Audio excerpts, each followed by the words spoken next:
An old man playing Santa Claus is brutally attacked on Christmas Eve, but when his violent past resurfaces, he hunts down his attackers one by one until they realize they've awakened a predator far deadlier than they could have imagined. The city square glowed with the gentle shimmer of Christmas lights, casting a warm radiance over the thin blanket of snow.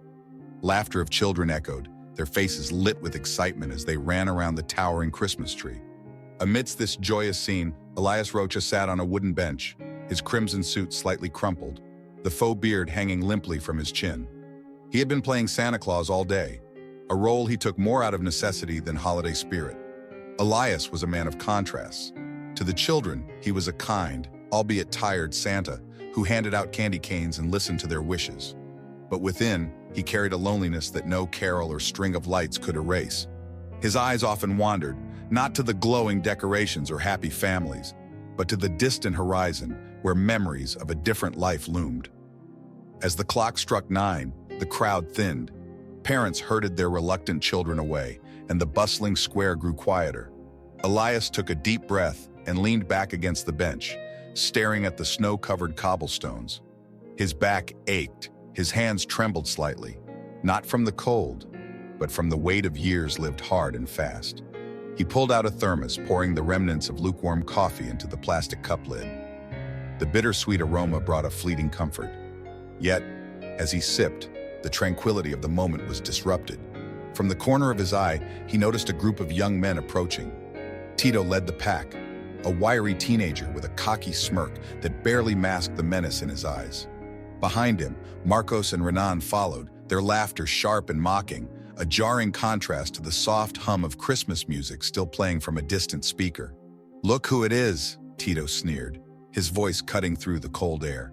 "Old Santa's all alone tonight." Elias remained silent, his fingers tightening around the cup. He didn't need to look up to feel their disdain. They stopped a few feet away, their presence a stain on the serene evening. "You lost, old man?" Tito asked, circling closer. The others chuckled, feeding off their leader's bravado. Elias set the cup down with deliberate care and lifted his gaze. His face, framed by the red and white costume, betrayed no fear. Instead, his deep-set eyes carried a weight that made Tito hesitate, just for a second. The cold silence stretched between them, as if the night itself held its breath. And then, with a dismissive laugh, Tito shrugged. "Come on, guys. Let's leave this relic to his misery." As they walked away, Elias exhaled slowly, the tension in his chest easing. But he knew this wasn't over. Their mocking voices faded into the distance, yet the air remained heavy, as if the square itself understood what Elias already suspected. The peace of this Christmas Eve had been broken. He stood up, brushing the snow from his coat, and adjusted the beard on his face. The lights of the square flickered gently, the silent witnesses to a man who carried more than holiday cheer on his shoulders. Elias turned toward the quiet streets leading home, but his steps were slower now, the weight of the night pressing harder with each stride. The faint sound of footsteps echoed behind him as Elias trudged through the empty street, his boots sinking slightly into the snow. The city square was now a distant glow, and the once lively streets had turned into silent corridors shrouded by shadows.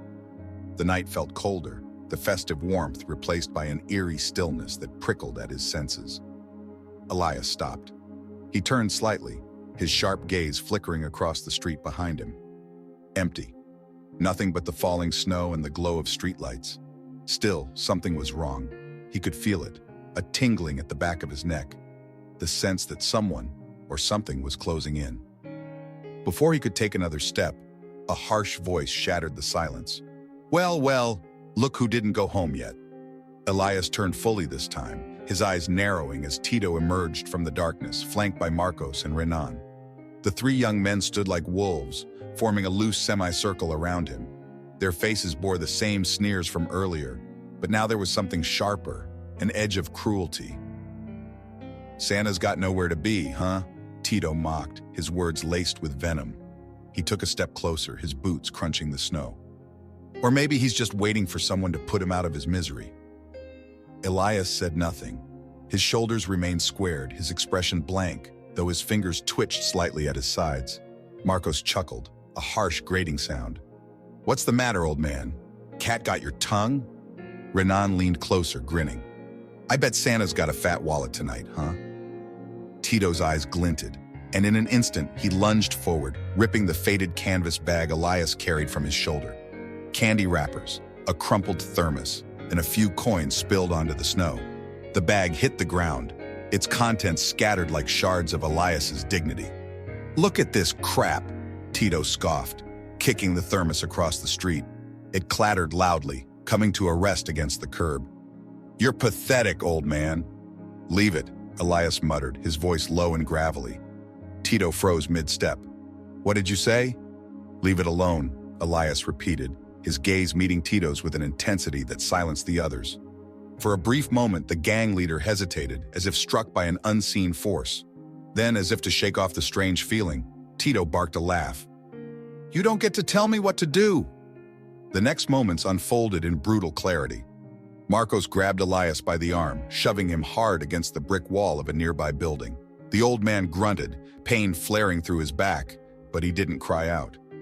Renan seized the opportunity to dig into Elias's pockets, pulling out a few crumpled bills and a worn-out pocket watch. "Look at this," Renan said, holding the watch up mockingly. "This thing's older than dirt." "Stop," Elias managed, his voice ragged. Tito stepped closer, his face inches from Elias's. "You're done. Understand me?" Then, with a sudden, vicious swing, Tito punched Elias in the stomach. The force knocked the wind from his lungs, and he crumpled to the ground, his knees hitting the snow. Across the street, Clara watched. The young waitress had just finished her shift and was walking home when she saw them. Her breath caught in her throat as the scene unfolded. 3 men towering over an old man crumpled in the snow. Her heart pounded. She took a step forward, but Marcos spotted her. "Hey, what are you looking at?" Marcos shouted, pointing directly at her. Clara froze as Tito turned his head toward her, his expression dark. "You want to play hero, girl? Keep walking." Clara's fists clenched, but fear won. She stepped back, retreating into the shadows. Elias looked up, his face streaked with blood, and met Tito's gaze with a chilling steadiness. There was no anger, no pleading, just a cold, piercing look that made Tito's grin falter for half a second. "You'll regret this," Elias murmured. Tito laughed, masking his discomfort. "You're nobody, old man." With one final kick, he knocked Elias's bag further into the snow, then gestured for the others to follow him. "Let's go." The 3 disappeared down the alley, their laughter echoing through the cold night. Elias remained still for a moment, staring at the snow stained with red. Then slowly he pushed himself up, his hands trembling as they pressed against the frozen ground. His breath came in shallow gasps, but his eyes burned with something quiet and deadly. The night was silent again, but its serenity was shattered beyond repair. The door creaked as Elias stumbled into his small, dimly lit house. The heavy thud of it closing behind him echoed through the silence like a distant drumbeat. He leaned against the doorframe, his breath shallow and ragged, blood drying along the corner of his mouth. The freezing air still clung to his tattered Santa suit as he dragged himself into the main room. His home was little more than a collection of relics, a museum of a life long buried. Dust-laden shelves held forgotten trinkets. A tarnished photo frame sat atop the mantel, the image of a young man in uniform staring back with hollow pride. The walls bore the faint glow of faded medals and ribbons, mementos of battles won and lives taken. And then there were the weapons. An old hunting knife gleamed faintly beneath the flicker of a lamp, while an aging revolver lay locked inside a display case, its purpose dormant until now. Elias collapsed into the worn armchair, the springs groaning beneath his weight. His fingers trembled as he unbuttoned the ruined jacket, revealing a thin, scarred chest marred by time and violence. His breathing steadied as the memories swam to the surface. The jungles, the deserts, the sound of gunfire that had once been his lullaby. Faces, so many faces, flashed behind his closed eyelids.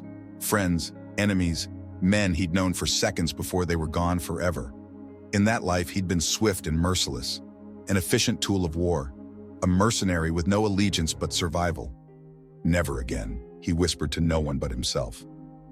But tonight, the past had come knocking, and Elias had opened the door. A soft knock pulled him from his thoughts.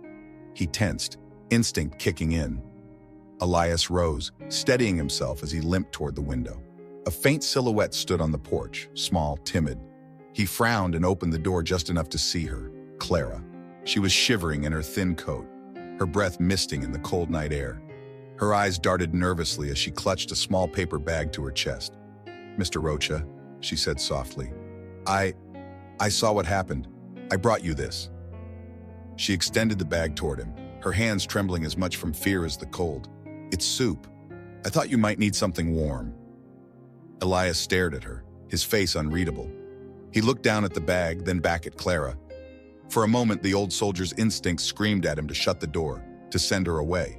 She was just a girl, no older than his granddaughter would have been, who had no business being here, getting involved in this. But her eyes held something he hadn't seen in years, genuine kindness. Reluctantly, Elias took the bag, the warmth of it surprising against his calloused fingers. "You shouldn't have come," he muttered. "I just wanted to help," she replied, her voice barely above a whisper. They're dangerous." Elias's jaw tightened. Dangerous. She had no idea. He turned back toward the room, his voice low and firm. "Go home, Clara." "But go home!" The words hung heavily in the air. Clara flinched but nodded, her eyes clouding with disappointment. "Okay," she whispered, "but if you need anything, I won't." He closed the door before she could say another word. For a long moment, Elias simply stood there, listening to the sound of her footsteps fading into the night. He knew he had to push her away, to keep her far from the storm that was brewing. Turning back to the room, Elias carefully set the soup on the table and stared at the revolver in the display case. His reflection stared back at him, older, wearier, and colder than it had ever been. "This ends tonight," he muttered, his voice a low growl. Elias opened the case. The revolver was heavy in his hand, the weight of old sins and forgotten promises pressing into his palm. He placed it gently on the table before walking to the small storage closet at the end of the hall. Inside were tools, rusty but functional, and a few other remnants of his trade. Slowly, methodically, Elias began cleaning his wounds, his hands steady now with the precision of an old craftsman. He wrapped his ribs, washed the blood from his face, and stood straighter than he had all evening. The Santa suit lay crumpled in a corner, forgotten. As he stared at his scarred reflection in the bathroom mirror, Elias saw not the tired old man who had handed out candy canes. No, he saw the soldier, the hunter, the man he had tried so hard to bury. And that man was ready. The city slumbered under the weight of fresh snow, oblivious to the predator who now prowled its streets. Elias moved with the silent precision of a shadow, blending into the darkness as if he were part of it. His breath, slow and steady, was the only sound he allowed himself. The gang thought they were untouchable, boys playing at being men, wrapped in their arrogance. But Elias knew better. Arrogance was the mask of the inexperienced, and inexperience was fatal. He had spent years honing his skills in hostile lands, hunting enemies far more dangerous than Tito and his band of delinquents. Now those instincts resurfaced, like an old habit flowing back into his veins. Elias paused at the edge of an alley, watching. Across the street, Renan leaned lazily against a wall, sharing a cigarette with Marcos. Their laughter echoed faintly, careless and unaware. "Idiots," Elias muttered under his breath. He crouched low and observed. Every movement, every shift of their weight, he cataloged it all. Renan fidgeted, bouncing his knee when he was bored. Marcos glanced nervously over his shoulder every few seconds. Anxious, a weak link. Elias noted it, filing the information away. He spent hours stalking their routine. Tito and his crew had no discipline, no sense of caution. They loitered in the same places, the square, the abandoned gas station at the edge of town, and a crumbling warehouse on the outskirts. They moved like a pack of scavengers, predictable and sloppy. Elias's boots barely made a sound as he returned home, the plan already forming in his mind. He needed tools, simple ones. A soldier improvises, a hunter adapts. In the dim light of his kitchen, Elias set to work. On the table, he laid out his supplies, an old set of pliers, fishing line, nails, and rusted steel pipes salvaged from his shed. His fingers, gnarled with age but still steady, moved with practiced care. He fashioned crude traps, testing the tension of the wires and the sharpness of makeshift spikes. Improvised explosives were out of the question, too loud, too destructive. But Elias didn't need chaos. He needed precision. He needed to send a message. Hours passed. Elias wiped his brow, smearing sweat and grime across his forehead, and inspected his work. The tools were crude, but they would do. When you know how to kill, everything becomes a weapon. At sunrise, he slipped out again. The streets were empty, bathed in pale light, as Elias worked swiftly to plant his traps. A narrow alley frequented by the gang now had fishing lines strung across it at ankle height, enough to send someone sprawling. Behind dumpsters and old crates, he positioned nails pressed upright through wooden boards. Silent, deadly surprises.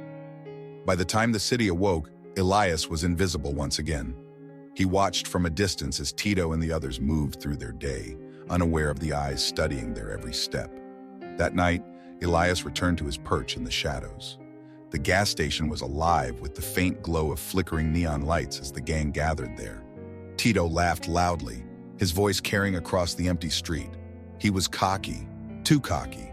Elias crouched low on a nearby rooftop, his breath slow and controlled as he observed them through an old pair of binoculars.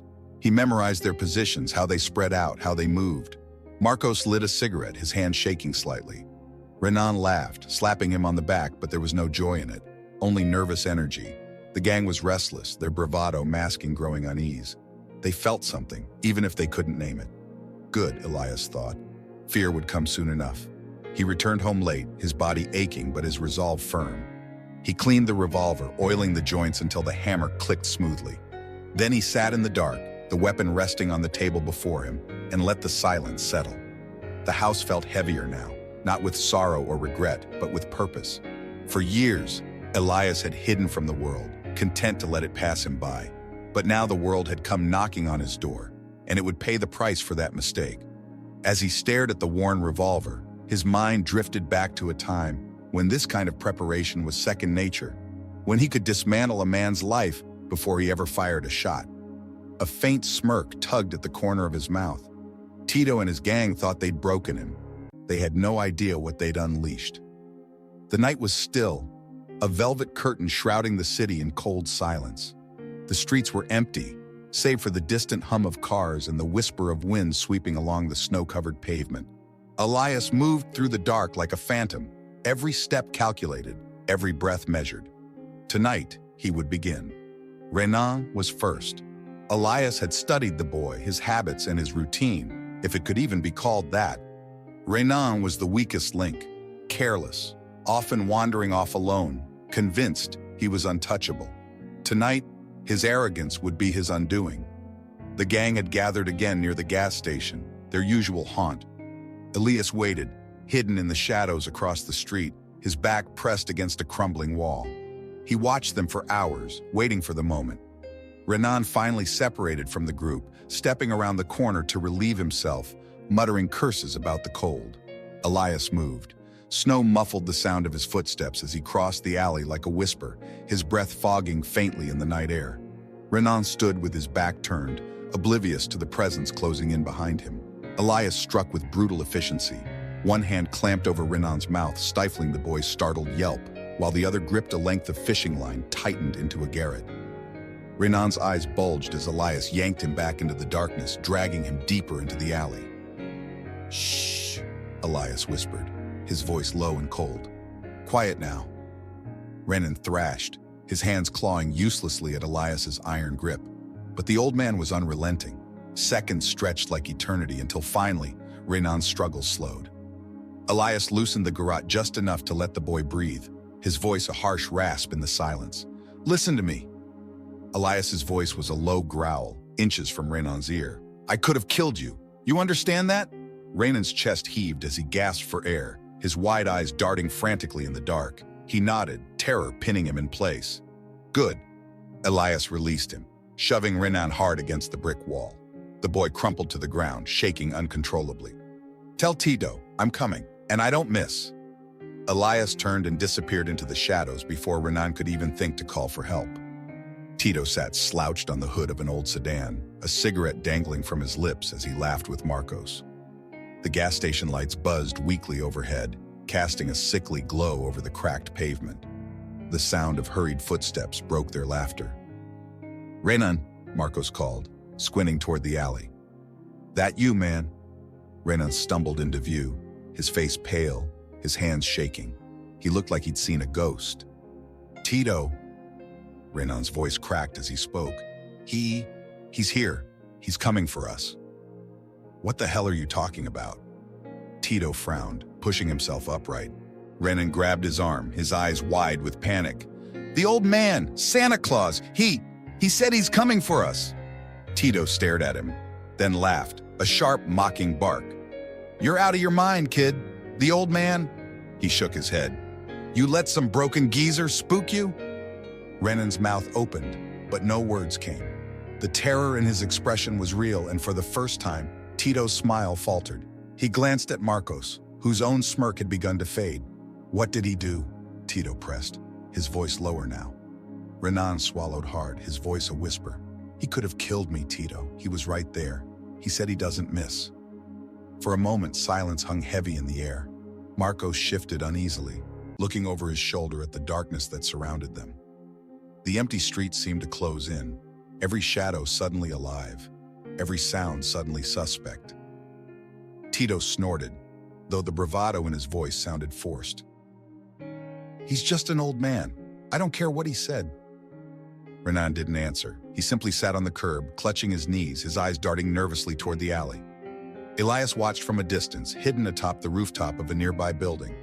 The boy would deliver his message, that much was certain, and now the gang would feel it. Fear. He had planted the seed, and fear would fester like a wound. They would begin to look over their shoulders, doubt themselves, and question their strength. That's how you broke a man before you ever laid a hand on him. Elias stood, pulling his coat tightly around himself as the cold wind bit at his face. He felt the familiar rhythm of the hunt returning to him, an old dance he had mastered long ago. Tito and his gang had thought him weak, nothing more than a broken old man in a ridiculous suit. But now they knew the truth. He was something else entirely. The gas station was quiet the next morning, its usual hum of idle conversation replaced by an uneasy silence. Tito sat slumped in a chair inside the abandoned office, his arms crossed tightly over his chest. The soft flicker of sunlight seeped through the cracked window, casting long shadows across his restless face. Across from him, Marcos paced in tight circles, his shoes scuffing the dirt-streaked floor. "I'm telling you, man, this ain't right," he muttered. "Renan's not crazy. That old man, he's something else." Tito's eyes narrowed. "Shut up."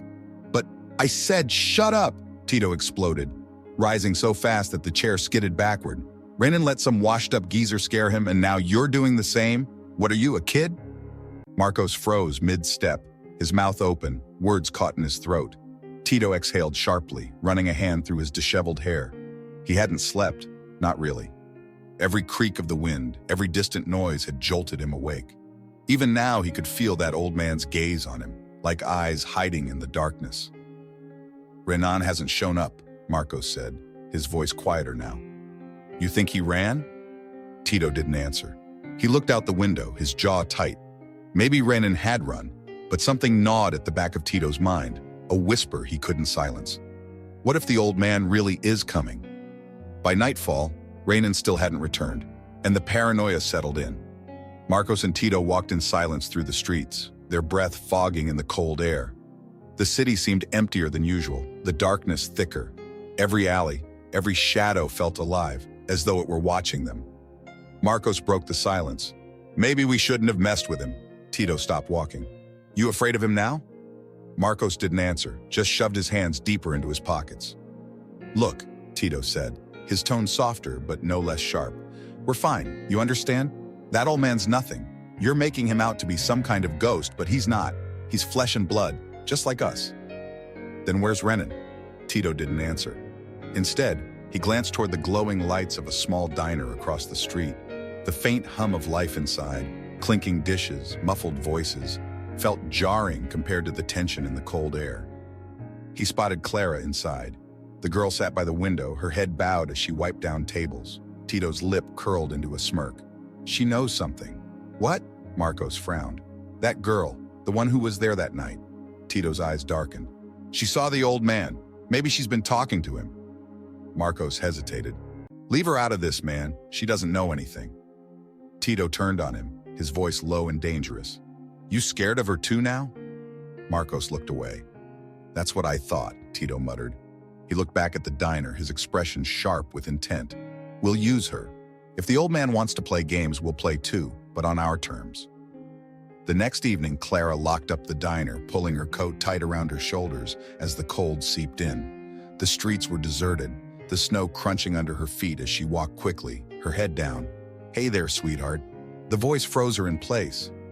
Slowly, she turned to see Tito stepping out of the alley, his silhouette cutting sharply against the dim streetlight. Marcos lingered a few feet behind him, his face tense, his hands jammed into his pockets. "I'm just going home," Clara said cautiously. "Leave me alone." Tito's smile was slow and deliberate, like a predator who'd cornered its prey. "Oh, we're not going to hurt you," he said, his tone mocking. "We just need a little help." "I don't know anything," Clara said, backing up. Tito took a step closer. "See, I don't think that's true. I think you know where Santa Claus is hiding." Clara's heart pounded. "I told you, I don't." Tito's smile vanished. "You'll tell us what we need to know. Or maybe we'll just bring you along and let him come to you. Bet he wouldn't like seeing you hurt, huh?" Clara turned to run, but Marcos was already there, grabbing her arm. She screamed, thrashing in his grip, but Tito stepped forward and clamped his hand over her mouth. "Shh," Tito whispered, mimicking the way Elias had spoken to Rainan. "Don't fight it." Her muffled cries echoed briefly before fading into the night as the gang dragged her into the darkness. Elias was at his table when the knock came. It was a soft, careful knock that made him freeze. His instincts kicked in immediately, and he snatched the revolver, moving to the door in complete silence. He opened it an inch, just enough to see the small note taped to the frame. "We have her. Come get her." Elias's eyes narrowed as his hand clenched around the paper. A chill ran through him, not from fear, but from something darker, something cold and merciless that had been waiting deep within him. They had taken the girl. They thought they could control the game. Elias knew better. He stepped back into the room and stared at the weapons on the table. Slowly, deliberately, he reached for the revolver, checking the chambers. The sound of metal clicking echoed in the silence like a promise.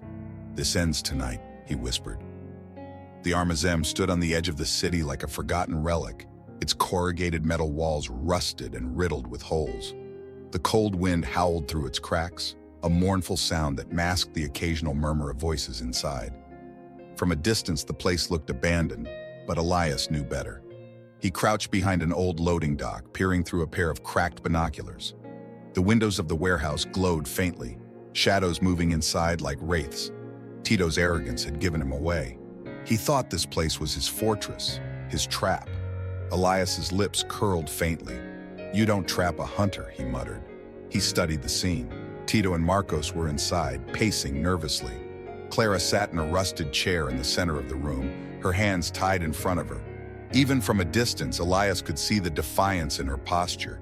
She wasn't crying, she wasn't begging. "Good girl," he whispered. But time wasn't on his side. Tito was growing impatient, he could feel it. Elias tucked the binoculars away and exhaled slowly, focusing his mind. He reached into his coat, pulling out his tools. A hunting knife, the revolver, and lengths of fishing line, nails and shards of glass. Improvised tools, simple, effective. Elias wasn't going in with guns blazing. He'd let them panic first. Inside the warehouse, Tito paced, the grip on his pistol slick with sweat.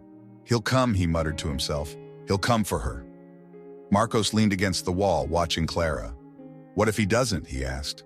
Tito shot him a look. "He will. I want him to come. I want to put a bullet in that old man's head and end this." Clara's voice broke through the tension, low and clear. "You're afraid of him." Tito froze. Slowly, he turned to face her, his expression dark. "What did you say?" "You're afraid of him," Clara repeated, lifting her chin. "That's why you brought me here. Because you know you can't beat him." Marcos shifted uncomfortably, but Tito stepped closer to her, his anger barely contained. "You think this is a game? I'll show you what happens to people who don't know their place." Before he could take another step, a loud clang echoed through the warehouse. The sound reverberated off the walls like a bell tolling. Tito froze, his head snapping toward the sound.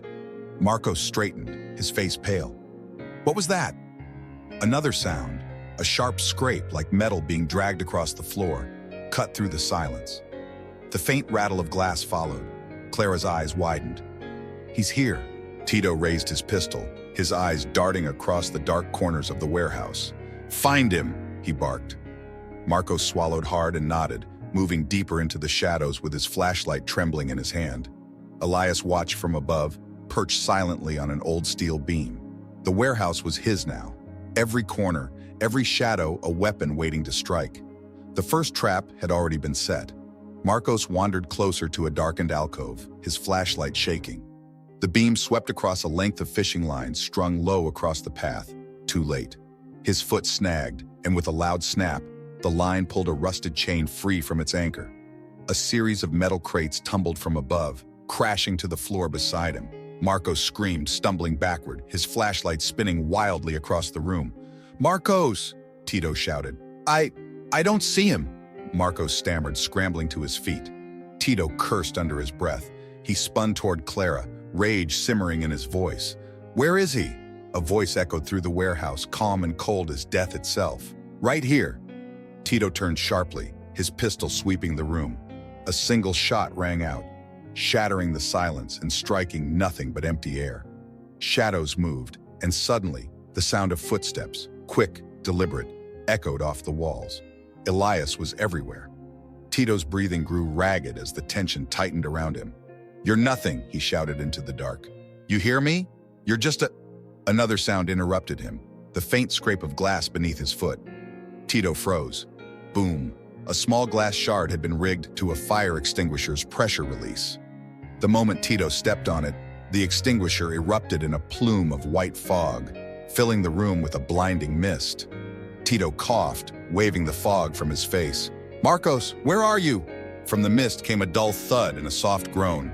Tito spun around wildly, his heart pounding. "Marcos? Marcos!" No answer. Then he heard it. Slow, steady footsteps cutting through the fog. Tito's hands shook. He aimed his pistol into the mist, his eyes darting in every direction. "Come out!" he screamed. "Fight me!" The footsteps stopped. Elias's voice, calm and deadly, echoed one last time.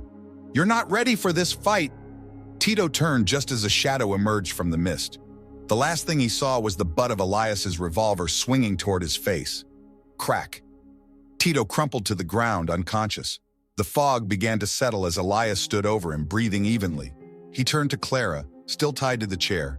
Her wide eyes met his, a mixture of relief and awe. Elias knelt, cutting the ropes with his hunting knife.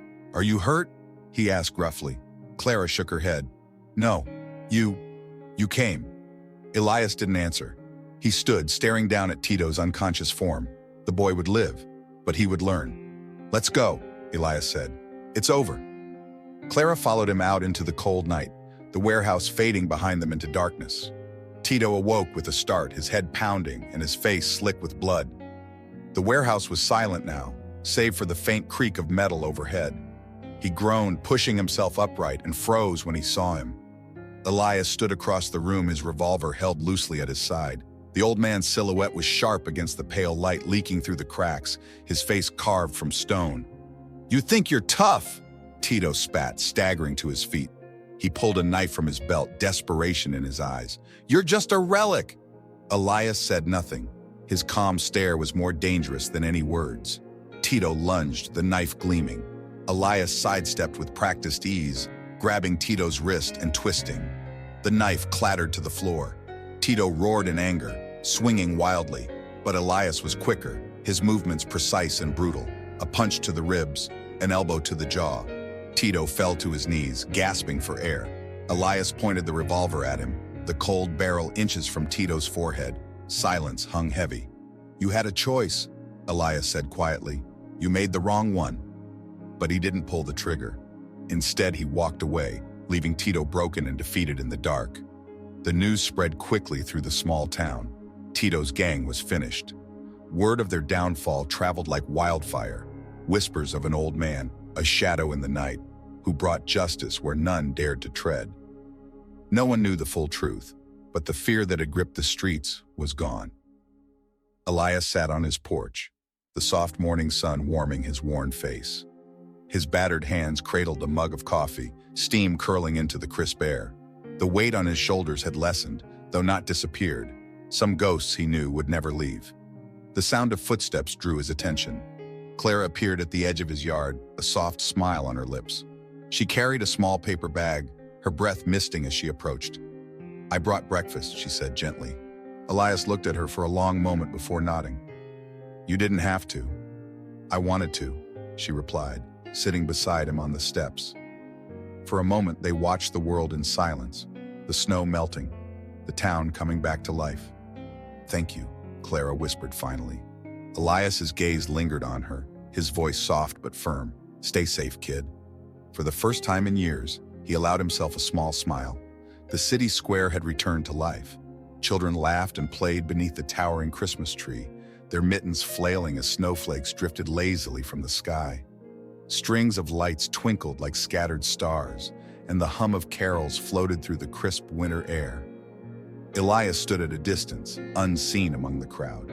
He watched as families gathered around, their faces bright with joy, a joy that had felt impossible just days before. His heavy coat and hat shielded him not just from the cold, but from recognition. He preferred it that way. Across the square, Clara appeared, placing a small wreath at the base of the Christmas tree. She stepped back and smiled softly, then turned and glanced toward where Elias stood, though she couldn't see him. It was as though she knew he was there. When Elias returned home that evening, he found a folded note waiting on his doorstep. It read in Clara's careful handwriting, "You gave us hope again. Thank you for saving Christmas." Elias stood for a moment holding the note. His chest rose with a deep breath as he looked up at the darkening sky. Sometimes heroes weren't seen, and for him, that was enough. In the end, an invisible hero reminds us that appearances can be deceiving, and strength can be found in even the most unlikely people. Elias's story teaches us that sometimes standing up for what's right requires confronting the darkest parts of ourselves.